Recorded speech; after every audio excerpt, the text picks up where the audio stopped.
오늘 우리가 요한복음 마지막 21장에 이르렀습니다. 요한복음은 21장까지 있는데요. 사실 이 요한복음을 기록한 목적에 대해서 요한복음 20장 30절 31절에 보면 그 요한복음을 요한이 왜 기록했는지를 말씀하고 있습니다. 한번 우리 보겠습니다. 요한복음 20장 30절 31절입니다. 예수께서 제자들 앞에서 이 책에 기록되지 아니한 다른 표적도 많이 행하셨으나 오직 이것을 기록함은 너희로 예수께서 하나님의 아들 그리스도이심을 믿게 하려 함이요 또 너희로 믿고 그 이름을 힘입어 생명을 얻게 하려 함이니라. 예수님은 이 땅에 3년 반 동안 계셨지만 정말 엄청난 많은 표적들을 행하셨습니다. 그런데 그 많은 주님이 행하신 표적 중에서 사도 요한은 이 요한복음의 7가지 표적만을 골라서 기록해 놓고 있는데, 왜 이 사도 요한은 이 요한복음을 그렇게 기록했는가? 첫째는 오늘 말씀의 이 20장 31절에 보니까 예수께서 하나님의 아들 그리스도이심을 믿게 하려는 것입니다. 그러니까 사도 요한이 이 요한복음을 기록한 것은 예수님이 하나님의 아들이시고 그리스도, 다시 말하면 하나님께 기름 부음 받고 우리를 죄에서 구원할 메시아라는 것을 믿게 하기 위해서 오늘 이 요한복음을 기록했다, 그렇게 말씀하고 있습니다. 그리고 요한복음을 기록한 목적 두 번째는 우리가 믿고 그 이름을 힘입어 생명을 얻게 하려는 것이라. 그러니까 이 요한복음은 우리가 그 예수님을 믿어서 이 예수 그리스도의 이름을 힘입어 생명을 얻게 하기 위해, 그러니까 이 두 가지를 위한 모든 필요들을 이 요한복음에 다 기록해 놨다는 것입니다. 그 요한복음은 사실 요한복음 20장에서 맞춰도 됩니다. 그럼에도 불구하고 요한은 한 장을 더 덧붙여서 부록처럼 21장을 기록하고 있는데, 그 이유가 뭐냐면 오늘 이 21장은 그 당시 예수님의 제자들뿐만 아니라 오고 오는 예수님을 믿고 또 주님을 따르는 수많은 사람들에게 정말 필요한 말씀이기 때문에 그렇습니다. 오늘 21장의 말씀은 예수님이 이 제자들에게 주시는 위로와 격려와 용기의 말씀입니다. 여러분, 사람은 다 실수하며 넘어지는데요, 이 예수님은 실수하여 넘어졌을 때, 그리고 우리가 시험에 빠져서 우리가 영적으로 혼란해지고 약해져 있을 때 주님께서 주시는 격려와 위로와 용기가 있다는 것을 오늘 우리에게 가르쳐주고 있는 것입니다. 하나님은 노하기를 더디하시고 그 사랑이 무한하신 하나님이세요. 구약 성경에도 보면 그 아브라함은 여러 번 믿음에 실패했지만 그럼에도 하나님을 바라보기만 하며, 그리고 주님은 그 아브라함에게 오셔서 또 한 번 일으켜 세워주시고 기회를 주시고 또 위로해 주시고 격려해 주셔서 믿음의 길을 갈 수 있도록 등 뒤에서 밀어주시는 하나님이심을 보게 됩니다. 이스라엘 백성들은 애굽에서 나온 후에 여러 번 주님을 실망시켰어요. 그럼에도 불구하고 주님은 이 이스라엘 백성을 놓지 않았어요. 그들이 원망불평하고 또 죄 가운데 넘어지고 우상 숭배하고 하나님을 떠나고 또 옛사람의 그 애굽의 습관을, 애굽에서 살던 삶의 방식을 가지고 그 옛날로 돌아가도 주님은 그들을 위해 또 수고하시고 또 주님이 희생을 치르시고 그렇게 주님은 계속해서 이 이스라엘 백성들을 때로는 얼르기도 하시고 앉기도 하시고 손 내밀어서 가나안 땅까지 인도해 주셨음을 볼 수가 있습니다. 오늘 예수님도 마찬가지입니다. 예수님은 갈릴리에서 어부들을 제자로 선택하시고 부르신 후에 그 제자들은 주님의 말씀을 전혀 이해하지 못했습니다.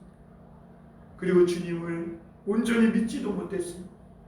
심지어 십자가에서 죽으시고 부활하신 후에 주님의 말씀을 전혀 기억하지 못해서 주님을 앞에 놓고도 주님을 주님인 줄 알아보지도 못할 정도로 그들은 굉장히 이 침체 가운데 빠져 있었습니다. 심지어 그 중에는 의심하는 제자도 있었습니다. 주님의 손에 손가락을 넣어보고 옆구리에 손가락을 넣어보지 않고는 내가 믿을 수 없다고 그렇게 예수님을 의심하는 사람도 있었고 또 예수님을 떠나서 배신한 그런 제자들도 있었습니다. 그럼에도 불구하고 주님은 부활하신 후에 그들에게 또 찾아오셨고 부활하신 모습으로 친히 2번씩이나 그 제자들에게 나타나서 예수님의 말씀대로 성경대로 그가 죄인들을 위해 십자가에 죽으셨다가 성경대로 사흘 만에 다시 살아나셔서 우리를 구원해 주시고 사망 권세를 깨뜨리시고 부활하셨음을 말씀해 주셨습니다. 그럼에도 또 제자들은 넘어졌습니다. 그리고 오늘 주님은 21장 말씀에서 우리가 또 넘어지고 다시 넘어져도 그럼에도 불구하고 우리가 넘어진 것보다 더 크신 하나님의 은혜로 우리가 언제든지 주님 앞에 우리의 마음을 찢고 울며 주님을 구하면 다시 시작할 수 있는 은혜가 있다는 것을 오늘 가르쳐주고 계십니다. 그리고 주님이 주신 사명이 있고 목표가 있고 소명이 있음을 깨닫게 해주시고 다시 일어날 수 있도록 우리 안에 그 죄책감과 그 양심의 그 자책감에 눌려있던 그 주님을 사랑하는 그 마음을 주님은 다시 불러일으켜 주시는 것이죠. 인간은 누구나 예외 없이 실수하고 넘어지는 죄인일 수밖에 없습니다. 아무리 잘난 사람도 완전한 사람이 없어요. 아무리 우리가 목사고 장로고 또 교회를 오래 다니고 했어도 그래서 우리가 잘하고 싶어도 연약한 인간은 결국에는 또 넘어지고 또 실수하게 되어 있습니다. 그래서 우리 중에 격려와 위로가 필요치 않은 사람이 없어요. 오늘날 모든 사람들은 다 격려가 필요해요. 위로가 필요해요. 특히 요즘은 사람들이 더 위로가 필요한 것 같아요. 요즘은 조금만 잘못하면 주변에 많은 사람들이 하이에나 떼처럼 달려들어서 그 사람의 약점과 수치와 부끄러움을 들춰내서 완전히 인생을 추락시키는 것으로 이러한 때에 정말 나의 수치와 부끄러움을 덮어주시고 가려주시고 그리고 다시 일어설 수 있도록 위로와 격려해 주시는 그 누군가가 필요한 때임을 보게 됩니다. 인간은 다 약점이 있어요. 실수가 있어요. 문제점을 가지고 있습니다. 인생에 정말 내 인간의 힘으로는 해결할 수 없는 정말 그 굴레를 가지고 있어요.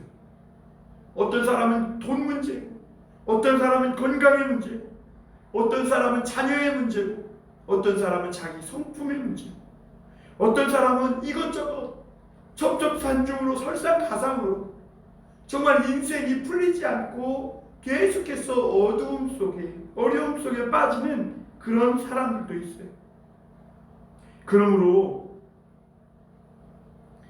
누군가 우리를 격려해서 다시 일으켜 일어날 수 있는 그런 힘을 주시는 손을 내밀어 주시는 분이 필요한데 오늘 그분이 바로 우리가 믿는 예수님이라고 사도 요한은 오늘 우리가 읽은 말씀을 통해 가르쳐주고 있는 것입니다.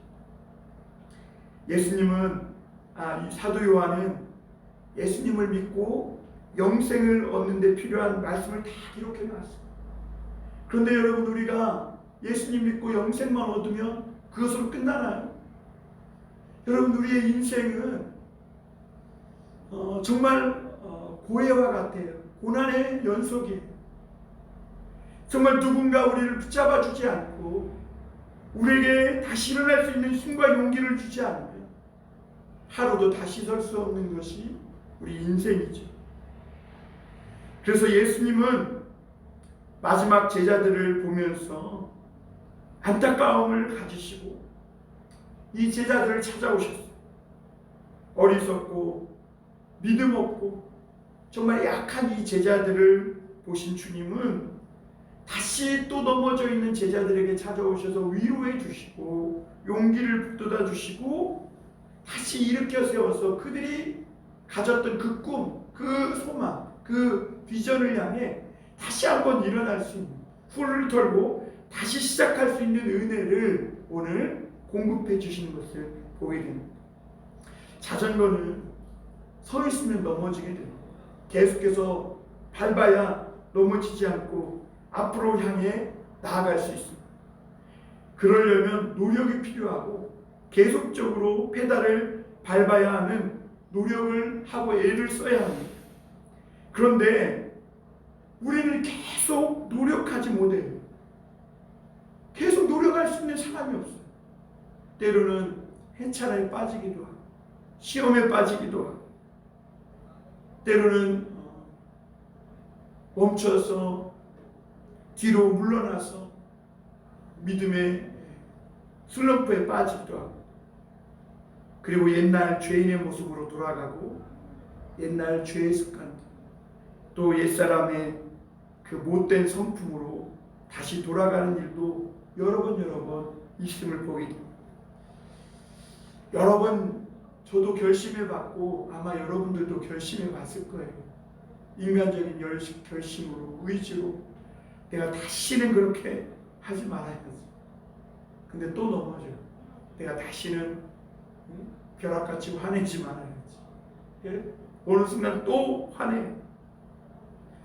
그리고 또 그렇게 반복하는 자신을 보면서 야, 나 같은 인간이 무슨 하나님의 일을 하는 이런 자책감에 빠지기도 해요. 근데 여러분, 오늘 말씀을 보면 우리만 그런 것이 아니라 예수님을 가까이에서 3년 반 동안 동고동락했던 제자들도 그러했음을 보게 됩니다. 예수님은 그렇게 주저앉아 일생활로 돌아간 제자들에게 찾아오셔서 격려해 주세요. 특별히 오늘 말씀에서는 정서적으로 감정 기복이 엄청 심한 이 베드로에게 주님이 특별히 찾아오셔서 베드로에게 대화를 해주세요. 만나주시고 대화해 주시고 베드로의 그 유리창 같은 그 마음, 정서적인 불안, 그 극과 극을 나뉘는 이 정서적 감정 기복이 심한 이 베드로를 주님께서 만나서 대화해 주시고 또 격려를 통해 세워주시고 그리고 그런 중에도 불구하고 베드로 안에 있는 주님을 향한 그 진실된 마음, 그 마음만큼은 정말 충성되다는 그 베드로의 마음을 주님은 다시 길러주시고 불러일으켜 주시는 것을 보게 됩니다. 여러분, 우리가 이런 주님의 모습을 보면서 우리 그리스도인들도 서로 격려해주고 세워주는 사람이 되어야 합니다. 다른 사람을 무너뜨리고 나도 무너지고 남도 무너뜨리는 이런 물귀신 같은 사람이 됩니다. 나도 주님으로 인해 용기를 얻고 은혜를 받고 다른 사람도 용기를 주고 은혜를 주고 격려해주고 세워주고 그래서 주저앉아 있는 사람을 살려내는 그러나 주님의 사람들이 되어야 합니다. 오늘 이런 사람들이 얼마나 필요한지 몰라요. 요즘은 작은 일 하나에도 사람들이 너무 쉽게 넘어져요. 이제는 그 방어막이 이제는 유통기한이 유효기간이 끝날 정도로 다 끝난 것 같아요. 그래서 이제는 웬만한 사람들이 지칠 대로 지쳐있기 때문에 웬만한 작은 자극에도 충격에도 와장창창 깨지고 무너져 내리는 것을 보게 됩니다. 이런 세상 속에서 위로하고 격려하는 이 주님의 마음을 가지고 용기를 북돋아 줄 수 있고 힘있는 긍정의 말을 해주고, 그래 너는 다시 일어날 수 있어. 당신은 믿음의 사람이야. 당신은 하나님의 은혜를 힘입은 사람이야 라고 하면서 세워줄 수 있는 사람이 정말 필요한 때인 줄 믿습니다. 오늘 어르신들과 함께 예배를 드리다 보니까 우리 어르신들도 격려가 필요해요. 자녀들이 격려해 줄 수 있는, 위로해 줄 수 있는, 세워줄 수 있는 그런 자녀들이 되어야 돼요. 배우자는 남편은 아내를 그렇게 해야 하고, 아내는 남편을 그렇게 해야 하고, 또 자식을 격려해서 위기와 어려움에 빠진, 절망에 빠진 자녀들에게 다시 일어날 수 있는 힘과 용기를 줄 수 있는 부모들이 되어야 합니다. 그런가 하면 성도들끼리도 서로 위로하고 격려해 줘야 합니다. 오늘날 코로나19 속에서 마음껏 예배하고 찬양하지 못하고 정말 영적으로 눌려있는 우리 성도들에게 위로해 줘야 합니다. 축복해 줘야 합니다. 그 속에 그 하나님을 향한 그 갈급함, 주님을 향한 그 사랑하는 그 마음을 불러일으켜 용기를 심어 주어야 합니다. 오늘 주님께서 21장 1절에 보면 디베랴 바닷가에 나타나셨습니다. 한번 보겠습니다. 그 후에 예수께서 디베랴 호수에서 또 제자들에게 자기를 나타내셨으니 나타내신 일은 이러하니라. 시몬 베드로와 디도무라 하는 도마와 갈릴리 가나 사람 나다나엘과 세베대 아들들과 또 다른 제자들이 함께 있더니, 이렇게 말씀합니다. 예수님은 그 후에 디베랴 호수에 제자들에게 나타났다 말씀합니다. 여기서 그 후에는 예수님이 부활하신 후에 주님의 말씀을 믿지 못하고 부활하심을 믿지 못했던 제자들에게 찾아가셔서 말씀대로 부활하셨음을 2번씩이나 나타내 보여준 후에 그때를 말합니다. 그런데 그때 주님이 왜 디베랴 호수에 가셨느냐? 제자들이 그 부활하신 주님을 목격하고, 심지어 이 도마는 주님의 못자국과 그 옆구리의 창자국을 보고 나의 주 나의 하나님이라고 고백하고도 또 제자들과 함께 디베랴 호수로 고기 잡으러 간 거예요. 옛생활로 돌아간 거예요. 과거의 삶으로 돌아간 거예요. 그들은 십자가도 보고 부활도 보고 부활하신 주님의 모습도 보고 말씀도 듣고 그것을 다 경험하고도 그들은 시리에 빠지고 또 믿음의 침체에 빠져서 다시 물고기 잡으러 디베랴 바다에 나간 거죠. 그래서 주님은 이 디베랴 호수에 다시 나타나셨습니다. 그럼 디베랴 호수에 주님을 따라다니던 제자들이 이제 디베랴 호수로 다시 가면 거기에는 뭐 인생의 해답이 있느냐? 그렇지 않아요. 디베랴 호수는 절망의 땅이었습니다. 아픔과 눈물의 호수가 바로 디베랴 호수였어요. 왜냐하면 이 디베랴 호수는요, 원래 갈릴리 호수인데 티베리우스라는 그 로마 황제의 이름을 따서 디베랴 호수라고 불렀어요. 왜냐하면 당시 이스라엘은 로마의 식민지 지배하에 있었기 때문에 이 디베랴 호수에 배를 한번 띄우려면 엄청난 세금을 내야 돼요. 그리고 그 잡은 물고기를 가지고 염장을 하면 그 염장한 물고기의 대부분은 다 로마 황제에게 바쳐야 하는 그런 정말 곤고한 고통스러운 삶 속에 내몰려 있었기 때문에 그래요.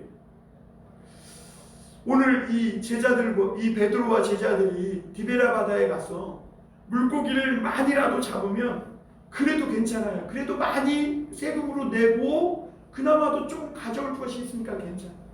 그런데 만약에 허탕치는 날이라도 한다면 그 엄청난 이 호수에 배 띄운 그 뱃사, 그 세금을 다 생돈으로 물어내야 되기 때문에 이 제자들은 엄청난 어려움에 처해질 수밖에 없는 거예요. 그런데 오늘 이 제자들은요, 밤새도록 그물질했지만 허탕이었다는 거죠. 빈 그물이었다는 거예요. 오늘 이 제자들은 예수님을 떠나 다시 죄인의 모습으로, 다시 옛사람의 어부의 삶으로 돌아갔습니다. 이들은 아까 말씀드린 대로 십자가도 받고 부활하신 주님도 목격했습니다. 그런데 정말 그 짧은 순간에, 그 순식간에 어떻게 그렇게 마음이 변하고 믿음이 떨어져서 옛날로 돌아갔는지 몰라요. 이를 3년 반 동안 엄청난 기적과 능력을 체험하고 참 주님이 십자가에 달려 죽으시는 그 광경도 목격하고, 그래서 그들은 울면서 낙심하며 절망해 있다가 부활하신 주님을 보고 다시 그들은 희망과 소망을 얻기도 했습니다. 그런데 어떻게 그 짧은 순간에 또다시 옛생활로 돌아갈 수 있느냐는 거죠. 그물 버리고 예수님을 쫓아가다가 다시 그물을 던져버리고 그물을 붙잡고 옛날 어부의 삶으로 돌아가는 거죠. 정말 기가 막히죠. 이런 모습을 보면 인간은 제자든지 누구든지 너나 할 것 없이 정말 약한 존재다. 사람을 너무 기대하면 안 돼요. 사람 완벽하지 않아요. 다 약점이 있고, 아무리 제자들처럼 그 기적과 능력, 죽은 자를 살리는 능력도 왔잖아요. 이 제자들은 하늘에서 사단이 번개같이 떨어지는 것도 봤고, 혈루증 여인이 낫는 것도 봤고, 백부장의 딸이 고침받고 살아나는 것도 봤어요. 마리아의 동생 오빠 나사로가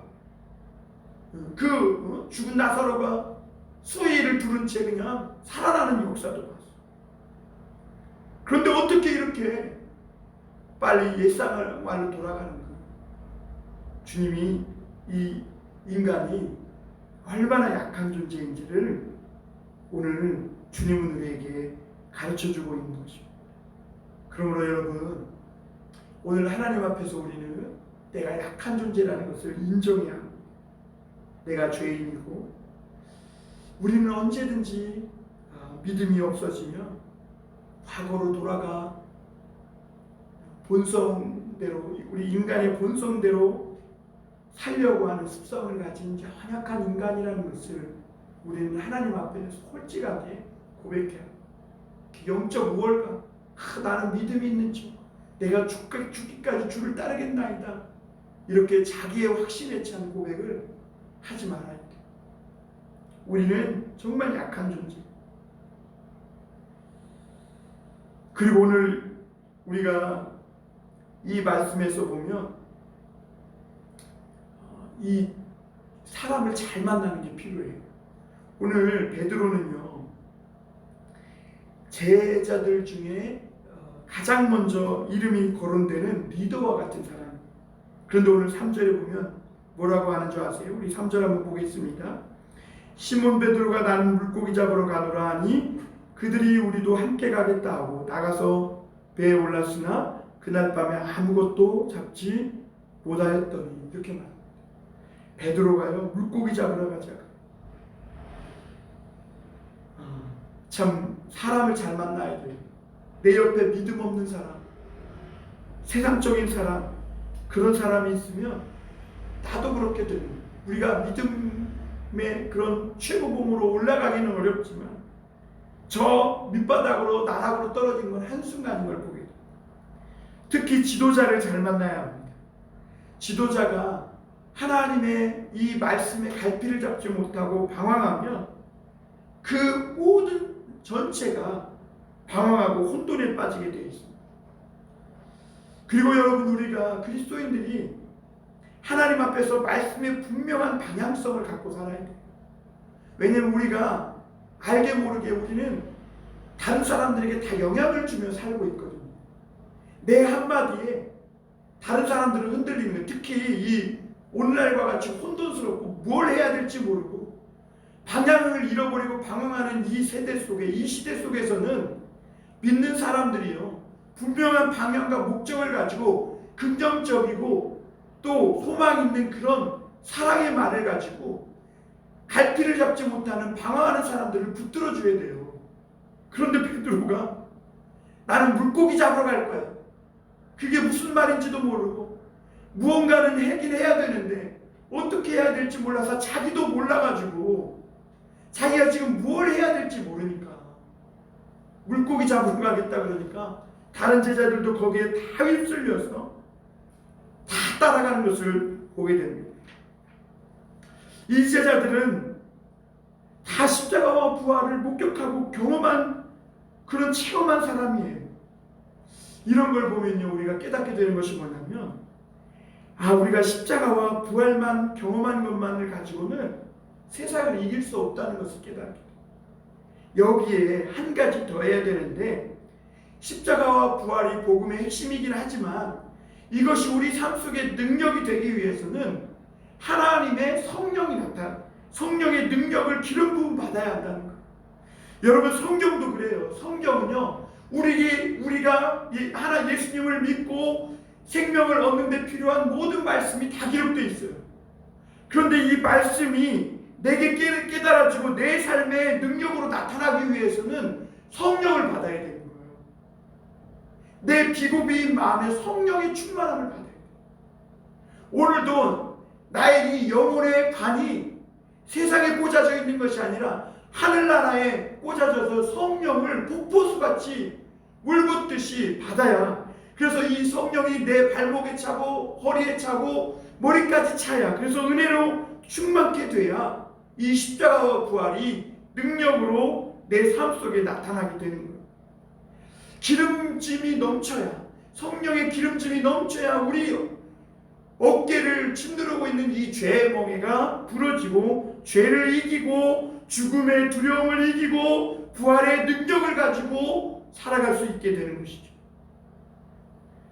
아무리 좋은 차도요, 전기차, 요즘 전기차가 많이 나오는데 아무리 좋은 전기차도 전기가 충전되어 있지 않으면, 아무리 좋은 벤츠나 BMW도 좋은 차도 기름이 차 있지 않으면 그 차는 고철덩어리에 불과한 거예요.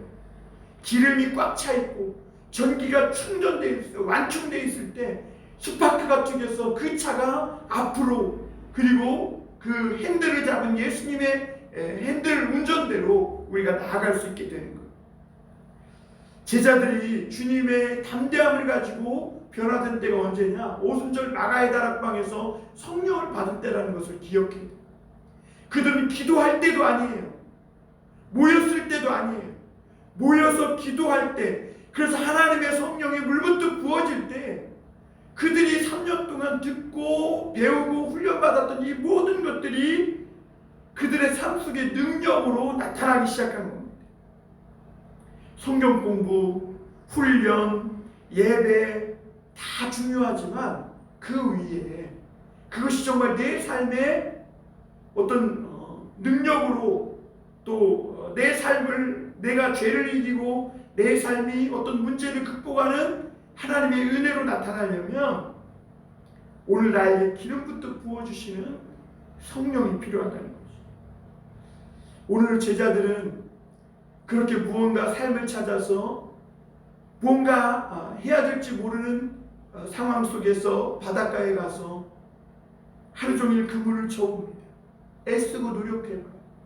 그런데 이 인간적인 모든 노력, 애쓰고 힘쓰고 밤새도록 추위와 싸우며 그물질을 해도 성령 없이, 예수님 없이 노력하는 것은 우리 인생에 아무것도 남는 것이 없음을 우리에게 깨닫게 해줘요. 여러분, 그들은 주님을 떠나서 밤새도록 그물질했지만 그들은 빈 그물뿐이었습니다. 얼마나 고통스러웠겠어요. 아무것도 잡지 못했어요. 우리는 세상이 말하는 대로 나도 무언가 열심히 살고 부지런히 노력해서 그래야만 성공할 것 같고 또 내가 원하는 것을 소유할 수 있을 것 같고 내가 막 노력해서 뭔가 돈을 더 벌거나 더 좋은 집을 사거나 뭔가 더 좋은 직장을 구하면 인생의 문제가 해결될 것 같지만 그래봐야 인생에 남는 것은 빈손뿐이라는 것을 알아야 합니다. 세상에 많은 사람이 새벽부터 일하고 또 젊은 학생들이 공부하고 젊은이들이 열심히 인생을 시간을 투자해서 공부해서 직장에 들어가고 열심히 일해서 시간을 투자해서 돈을 벌지만 인생에 남는 것이 뭐예요? 아무것도 없어요.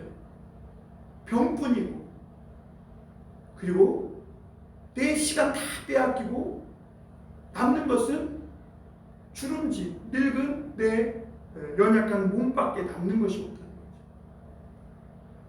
한때는 공부 많이 해서 좋은 대학 가니까 미래가 있다 그러고 좋은 직장 취업하니까 주변 사람들이 막 손뼉 쳐주면서 성공했다고 말해요. 그런데 여러분 인생의 후반에 들어서 보니까 또 오늘 노인복지센터에 가서 연세 드신 그 어르신들을 보니까 인생에 남는 것은 후반에 남는 것은 예수님 믿는 것밖에 없어요. 남는 게 없어요. 예수님 없는 인생은 공수의 공수거입니다. 오늘 4절 5절 볼까요? 날이 새어갈 때에 예수께서 바닷가에 서셨으나 제자들이 예수이신 줄 알지 못하는지라. 예수께서 이르시되 얘들아 너희에게 고기가 있느냐? 대답하되 없나이다. 이렇게 말씀합니다. 여러분 제자들이 예수님을 떠나서 밤새도록 그물질했지만 그들에게는 빈 그물이었습니다. 너무나 고통스럽고 힘든 인생이었습니다. 그런데 오늘 예수님은 그런 제자들에게 찾아갑니다. 그런데 놀라운 사실은 주님께서 그 제자들 곁에 서셨지만 제자들이 예수님인 줄 알아보지 못해요. 이 제자들은 분명히 부활하신 후에 예수님을 2번이나 봤어요. 그때도 처음 볼 때는 예수님인 줄 몰랐어요. 마리아야 부를 때 그제서야 예수님인 줄 알았단 말이에요. 그런데 오늘 또 주님을 떠나서 디베랴호스로 고기 잡으러 옛사람의 삶으로 돌아간 그러나 그 인생에 아무것도 남지 않은 이 빈 그물뿐인 인생을 그 고통 속에 신음하고 있는 이 제자들에게 주님이 찾아가셨어요. 그러나 그들은 주님을 알아보지 못했어요. 그들이 빈 그물도 그들에게는 참 고통이고 고통이라면 큰 고통이겠지만 정말 큰 제자들이 당한 실패와 고통은 뭐냐면 예수님이 그들 곁에 계셨지만 못 알아봤다. 그러면 왜 예수님을 못 알아봤을까? 지금 예수님이 그들에게 안 계셔서 못 알아봤느냐? 아니라는 거예요. 예수님은 디베랴호스로 고기 잡으러 간 이 제자들에 함께 계셨어요. 그들이 빈 그물뿐이어서 추위에 시달리고 환난과 고통 속에서 정말 처절한 힘든 슬픔 속에 잠겨 있을 때 오히려 주님은 그들 가운데 더 가까이 계셨어요. 그런데 왜 주님이 안 보입니까? 내 슬픔, 내 고통에 너무 매몰되어 있다 보니까 주님을 볼 수 있는 믿음의 눈이 없는 거예요. 그런데 분명한 사실은 예수님은 오늘도 힘들고 슬픈 우리 가운데 계신다는 거예요. 주님은 오늘도 여전히 삶의 고통에 눌려있는 이들에게 찾아오셔서 함께하세요. 그리고 주님은 오늘 말씀에 이렇게 말씀하세요. 얘들아 너희에게 고기가 있느냐? 이렇게 말씀하세요. 그런데 주님이 그렇게 말을 걸어오셔도 제자들이 깨닫지 못해요. 그러니까 주님은 6절에 또 말씀하세요. 그물을 배 오른편에 던지라 그리하면 잡으리라. 그래서 제자들이 던졌어요. 막 그물이 찢어지도록 잡혔어요. 그런데도 제자들이 못 깨달아요. 이게 주님께서 부활하신 주님께서 우리에게 돌아오라고 하시는 주님의 은혜구나, 주님의 손길이구나, 주님의 돌보심이구나 이렇게 생각하면 얼마나 좋아요. 그래서 주님은 이제는 그물을 버리고 다시 주님께로 돌아오라고, 삶의 방향을 바꾸라고 주님께서 주신 기적이라고 깨달으면 너무 좋은데, 오늘 제자들은요, 주님이 역사하셔서 이루어진 일인 줄도 모르고 아예 그냥 운일 거야, 그냥 오늘 재수가 좋은가 봐, 이렇게 생각하고 주님을 깨닫지 못하고 있는 거예요. 여러분, 그래서 기적은요, 오늘 우리에게 믿음의 눈이 열려서 나와 함께 계신 주님을 볼 수 있는 눈이 열리는 거예요. 내가 고통 속에 있지만, 근심 염려에 불안에 두려워하지만, 그러나 그럴수록 나에게 더 가까이 오셔서 나에게 말씀해 주시고 위로해 주시고 위로와 용기를 주시는 이 주님을 볼 수 있는 믿음의 눈이 있다는 것, 이것이 기적 중의 기적이에요. 7절에 보면 고기가 많이 잡혔죠. 놀랐어요. 그런데도 제자들이 깨닫지 못하고 그러고 있을 때 주님을 사랑하는 제자 중 하나가 주님이시다 이렇게 말해요. 그래도 주님을 사랑하는 제자가 이 모든 일들 가운데 주님이 함께 계셨음을 보고 주님이라 그래요. 그러니까 베드로는 옷을 벗고 있다가 겉옷을 두르고 바다로 뛰어 예수님께 가는 것을 볼 수가 있습니다. 베드로가 얼마나 주님을 사랑했지만 그러나 어떻게 할지 몰라서 갈 길을 잡지 못하고 방황하고 있는 거예요. 그러나 그 진심은 주님을 얼마나 사랑하고 있었는지를 나타내 보여주고 있는 것이죠. 그리고 주님은 8절 9절에 보면 이렇게 말씀합니다. 다른 제자들은 육지에서 거리가 불과 한 50칸쯤 되므로 작은 배를 타고 물고기 든 그물을 끌고 와서 육지에 올라오니 숯불이 있는데 그 위에 생선이 놓였고 떡도 있더라. 제자들이 육지에 이르자 주님은 제자들을 위해 숯불을 피워놨어요. 밤새 헛손질하면서 추위에 떨고 지쳐있을 제자들을 위해서 따뜻한 숯불을 피워놓은 것이죠. 마치 예수님이 십자가에 못 박혀 죽으실 때 주님을 멀찌감치도 따라오던 그때 얼마나 추웠던지 숯불에서 불을 쬐던 그때 베드로 그때 베드로의 몸을 녹여줬던 숯불처럼 주님은 오늘 숯불을 펴놓고 추위와 인생에 지쳐있는 이 제자들의 마음과 몸을 녹여주시고 또 오늘 보니까 떡과 생선을 구워 조반까지 준비해 놓으시는 것을 보게 됩니다. 주님은 굶주리고 허기진 제자들에게 설교하기보다 그들의 지치고 굶주린 영혼을 위해 따뜻한 물과 풍성한 식탁을 준비해 주시고 지친 제자들을 끌어안아 주셨음을 보게 됩니다. 오늘 10절 보겠습니다. 예수께서 이르시되 지금 잡은 생선을 좀 가져오라 하시니, 그리고 주님은 직접 생선과 떡도 준비해 주셨지만 제자들에게도 너희가 지금 잡은 생선을 좀 가지고 오라 이렇게 말씀하셨어요. 이것이 하나님의 은혜예요. 물론 그 물고기도 주님이 잡게 해주셔서 잡은 거예요. 그러나 그 물고기를 가지고 주님이 차려놓으신 이 식탁에 너희가 잡은 것도 가지고 와서 이 풍성한 주님이 주시는 은혜의 잔치를 누리라고 말씀하고 있습니다. 여러분, 우리가 어떻게 더 큰 하나님의 은혜의 잔치를 누리고 있느냐, 누릴 수 있느냐? 주님께서 잡게 해주신 이 생선을 가지고 우리가 나아가서 주님께 드릴 때 주님은 더 큰 은혜와 풍성한 식탁을 우리를 위해 마련해 주는 것이죠. 주님은 주님이 준비해 주신 것만이 아니라 주님이 우리로 하여금 잡게 해주신 것도 가지고 나와서 함께 주님의 이 만찬에 참여하라고 격려해 주시는 것이죠. 그리고 11절부터 14절에 보면 이렇게 말합니다. 시몬 베드로가 올라가서 그물을 육지에 끌어올리니 가득히 찬 큰 물고기가 153마리라. 이같이 많으나 그물이 찢어지지 아니하였더라. 예수께서 이르시되 와서 조반을 먹으라 하시니 제자들이 주님이신 줄 아는 고로 당신이 누구냐 감히 묻는 자가 없다. 주님은 이렇게 주님을 떠나서 디베라우스로 나섰지만 빈 그물뿐인 제자들을 다시 일으켜 세워주시기 위해 그들에게 많은 물고기를 잡게 해주시고 그물도 찢어지지 않게 해주신 것을 보게 됩니다.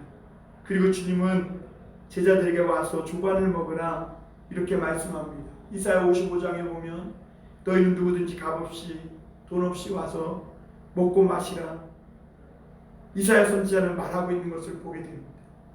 여러분 힘들고 어려우면 주님의 그 식탁에다가 주님이 주시는 성령의 은혜와 하나님의 이 말씀의 양식을 먹으십시오. 우리의 이 가난한 굶주린 영혼의 유일한 양식은 주님이 주시는 이 성령의 생수와 이 은혜의 말씀의 양식 외에 우리 지친 영혼을 채워줄 다른 음식이 없다는 것이죠. 13절에 보면 예수님은 손수 이 떡과 생선을 가져다가 제자들에게 직접 주시는 것을 보게 됩니다. 13절만 한번 다시 읽어보겠습니다. 예수께서 가셔서 떡을 가져다가 그들에게 주시고 생선도 그와 같이 하시더라.